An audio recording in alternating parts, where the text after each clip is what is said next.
It was Thursday, 7:42 p.m. Harper Lane was folding laundry when her phone buzzed. One missed call, one voicemail. She tapped play. "Don't bother coming to the family reunion. We're cutting ties." That was it. No greeting, no context, just 18 words. 18 syllables if you count the breath before the click. She didn't cry, she didn't scream, she just stared at the wall for a moment, then picked up her phone and typed back. Understood. No question mark, no anger. Just a full stop. Because deep down, Harper wasn't surprised. Somewhere in her bones, she had been waiting for this. There was no shouting, no sobbing, no dramatic collapse on the kitchen floor. Just stillness. The kind of stillness that settles in after a long war, when the final shot has been fired and all that remains is quiet. Harper sat down on the edge of her bed, her fingers still holding the phone, her mind blank. Not because she didn't care, but because she'd already mourned this long before the voicemail arrived. She had mourned it every time she sat at a family dinner and was treated like staff. Every time her name was missing from a company report she wrote. Every time her father praised Rhett for a success Harper made happen. So no, this wasn't heartbreak. It was confirmation. And confirmation doesn't hurt. It just settles. Harper Lane didn't stumble into the family business. She was born into it, branded, groomed, and positioned like a silent chess piece. By 12, she was logging inventory in QuickBooks. By 16, she was running payroll during spring break. There were no thank yous, only assignments, only expectations. While other kids were at the beach or on college tours, Harper was balancing vendor spreadsheets with a calculator that never left her backpack. Her father, Warren Lane, didn't believe in praise. He believed in systems. He didn't raise children. He built successors. "We don't hire outsiders," he used to say. "We raise replacements." But replacement only worked for one child, Rhett. Rhett Lane, the older brother with the smile that charmed investors and the recklessness that got covered up. He was the face, the vision, the chosen one. And Harper, she was the back office, the backbone, the afterthought. Even when she got into Harvard, no one asked her how she did it. They just asked her when she was coming back. And she did. Because somewhere in her heart, Harper believed that loyalty could earn her a seat at the table. She was wrong. The meeting wasn't even a real meeting. No agenda, no budget sheets, no chairs pulled out for Harper. Just her father, Warren Lane, standing over a kitchen counter and a stack of papers. On top, a loan agreement. $2.5 million for the company's newest expansion project. The bank needed 2 signers. Rhett was out, his credit score had been wrecked by late payments and a failed investment. Warren, he didn't want personal risk. So Harper was the obvious choice. No one asked if she was comfortable, no one offered details, no one thanked her. Her father just handed her the pen already uncapped, as if the decision had been made for her the moment she was born. And Harper, she signed, because she still believed somewhere deep inside that loyalty might finally earn her belonging. She didn't see it as a trap, not yet, but it was. The offer came in a blue envelope, a top logistics firm in Chicago, mid-6-figure salary, corner office, a fast track to becoming the youngest female VP in the company's history. Harper opened the envelope. Her hands trembled, not out of fear, but out of possibility.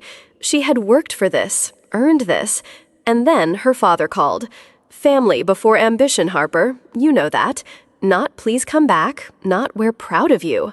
Just an order wrapped in a moral.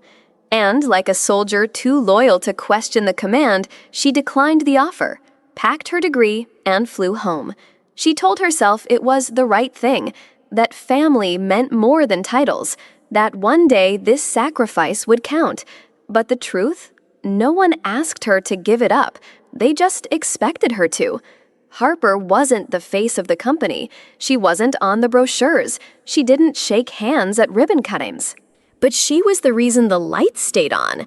She managed payroll for over 60 employees, coordinated vendor contracts, flagged late invoices, negotiated shipping discounts that saved tens of thousands. She wasn't loud. She didn't demand credit. She just kept everything running. When a supplier failed to deliver, Harper rerouted. When tax filings were off by 2 cents, Harper caught it. And when deadlines piled up, it was Harper who stayed up until 3 a.m., not for applause. Not for recognition, but because the company was her family, and she believed that family meant you showed up. But no one showed up for her. Annual reviews skipped. Bonuses quietly handed to Rhett. Praise always deflected elsewhere. Harper was the spine of the company, but no one ever looked at the spine. They only noticed when it broke. The conference room smelled like burnt coffee and stale ego. It was just the three of them, Warren Lane at the head of the table, Rhett scrolling through his phone, and Harper holding a printed vendor invoice. "This charge is duplicated," Harper said, tapping the paper. $12,000. It's appeared on the past 3 monthly reports. Rhett didn't look up. He just smirked and said, "Yeah, that's from a buddy of mine. Let it slide. He gives us good deals on other stuff." Harper blinked. $12,000 wasn't stuff. It was someone's entire quarterly salary. She turned to Warren, expecting at the very least a raised brow, a question, but her father didn't flinch. He reached for his coffee and said, "Focus on bigger things, Harper. Stop acting like an outsider." That word outsider hit harder than any raised voice. She wasn't just overlooked anymore. She was now alien in a company she had protected, fixed, and carried. She wasn't being forgotten. She was being erased, one invoice, one meeting, one silence at a time. It started small. One morning, Harper tried logging into the vendor dashboard. Access denied. She assumed it was a glitch. The next week, her company credit card declined at a lunch meeting. She checked the expiration. It had expired 3 days ago. No replacement ever came. Then the dashboard she used to monitor finances, gone. Redirected to a read-only page. No edit buttons, no export options. Just silence. She asked IT. "We're restructuring," they said. "Temporary system changes. Don't worry about it." But Harper did worry, because deep down, she knew what this was. This wasn't a mistake. It was a strategy. Shrink her access until she couldn't touch anything. Make her feel like she didn't belong. So, Harper did the only thing she could. She started backing everything up. Invoices, emails, dashboards, login trails. She stored them all in a private folder on her home laptop. And for the first time, she named it something that felt like truth: Shadow Ledger. At night, when the office lights dimmed and the hallway fell silent, Harper stayed. Not to work, but to watch. She began collecting everything: PDF invoices, vendor communications, internal memos, screenshots of budget lines that didn't make sense. She kept records of late payments Rhett had authorized, consulting fees that went to his college buddy, fleet repairs triple billed under codes Harper never touched. Every file went into one folder, not on the company server, on her personal laptop. Password protected, offline. She called it Shadow Ledger, because by now that's what she was, the shadow behind the business, the ledger no one thought she'd ever read. Harper didn't know what she was going to do with it, not yet, but she knew this: if the walls were going to come down, she wasn't going to be buried under them. She'd step away with proof. It started with a routine email, her monthly credit activity summary. Harper usually skimmed it, but this time something caught her eye. Lane Holdings, Deferred Payment Review. She hadn't seen that name in years. It was a shell company Warren had created long ago, dormant, or so she thought. Curious, she dug deeper. Within minutes, her screen was filled with red flags. The $2.5 million loan she had co-signed, 3 months behind. In default grace period. The company was floating on borrowed time, literally. And the worst part? Her name, Harper Lane, was still being used in emails to creditors as a sign of financial stability. Due to Ms. Lane's impeccable credit and continued support, Harper hadn't seen a financial report in 6 months. She hadn't been in a board meeting since last fall. Last update from Rhett, a winking emoji, and no worries, sis. She sat there frozen.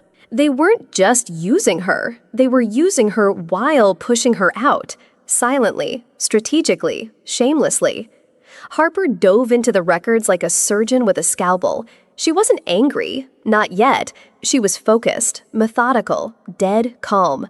Line by line, quarter by quarter, she tracked the money. Then she saw it, $40,000 in consulting fees, all routed to a boutique firm with no website, no team page, no digital footprint. She checked the registration. The owner, Chase Monahan.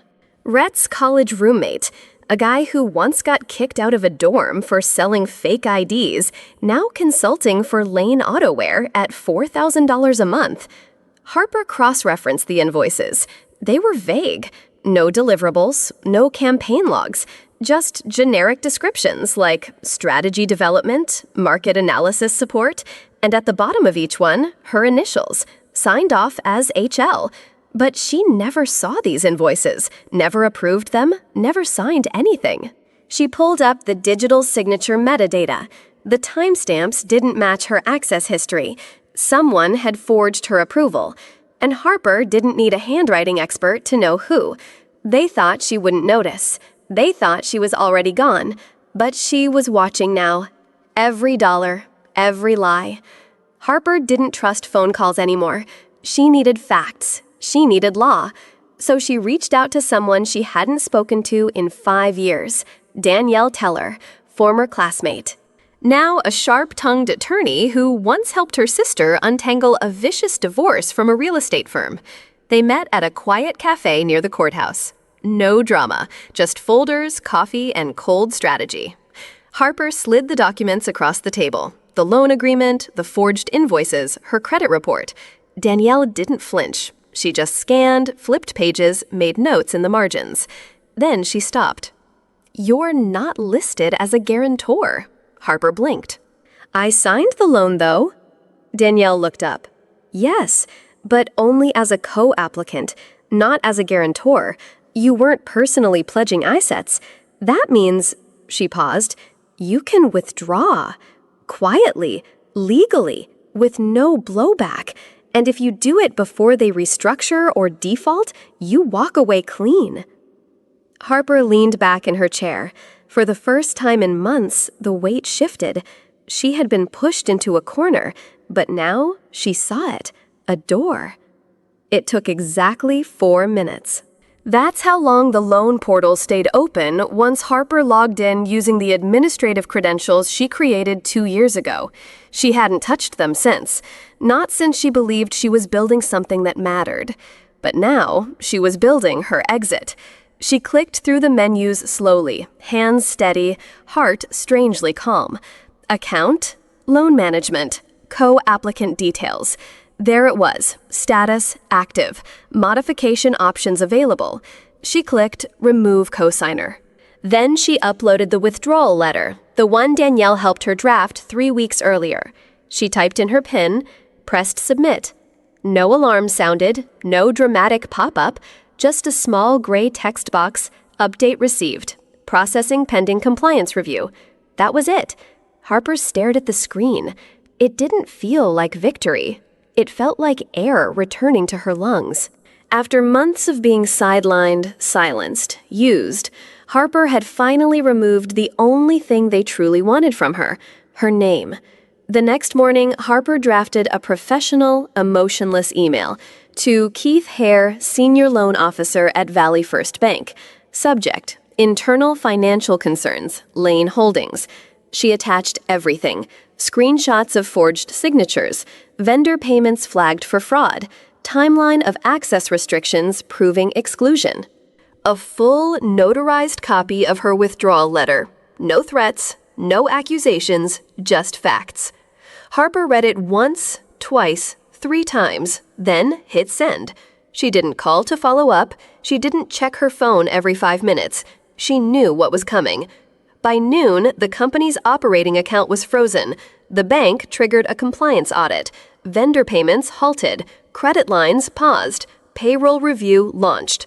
No one called Harper. No one emailed. They didn't even know who had pulled the brick, but the wall had shifted. And in the empty space where there used to be blind trust was silence.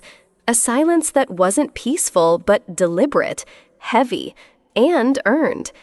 That night, Harper did something radical. She turned off her phone. No silent mode, no just-in-case settings. She powered it off completely. And then she slept. For the first time in what felt like forever, she didn't dream of numbers or deadlines or boardrooms. She dreamed of silence, of clean breaks, of breathing without tension in her chest. When she turned her phone back on the next morning, it vibrated for 2 full minutes. 78 missed calls. 32 from her mother, 13 from Warren, 7 from Rhett, the rest from unknown numbers, and 1 voicemail labeled urgent. It was from Gordon Maddox, the company's longtime head accountant. His voice cracked halfway through. "Harper, please, the loan's collapsing. The bank pulled support. We're at risk of default. You have to fix this. Do you hear me? You have to fix this." She listened to it twice, not because she didn't understand, but because it sounded like justice. Justice doesn't always arrive with thunder. Sometimes it whispers in a panic. They picked the old restaurant for the meeting, Leona's. Brick walls, too many ceiling fans.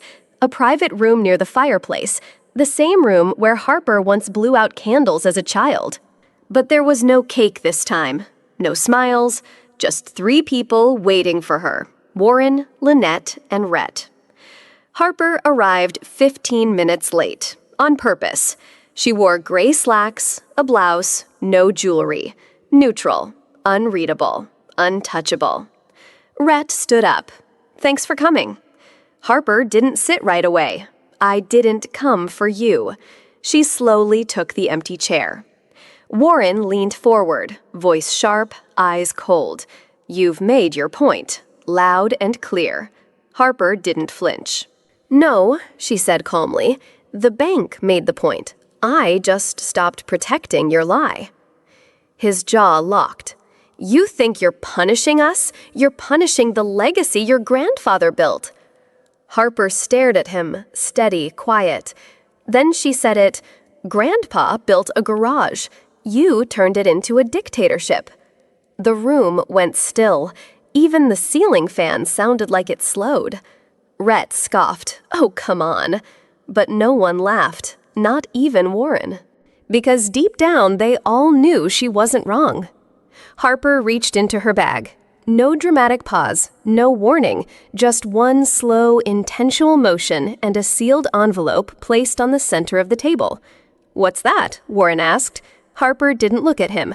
"It's a signed affidavit," she said, "confirming I've formally withdrawn from the company loan, the board, and all business operations." Rhett leaned forward, smirk fading. "You're joking." She turned to him, voice flat. "Do I look like I'm joking?" Then she slid the envelope closer. "It also includes a report I've submitted to the state auditor. Vendor fraud, payroll inconsistencies, and unauthorized use of my name and signature." Warren's face went pale. "You tipped off the state?" Harper looked him in the eye for the first time all evening. "No, I filed a formal report."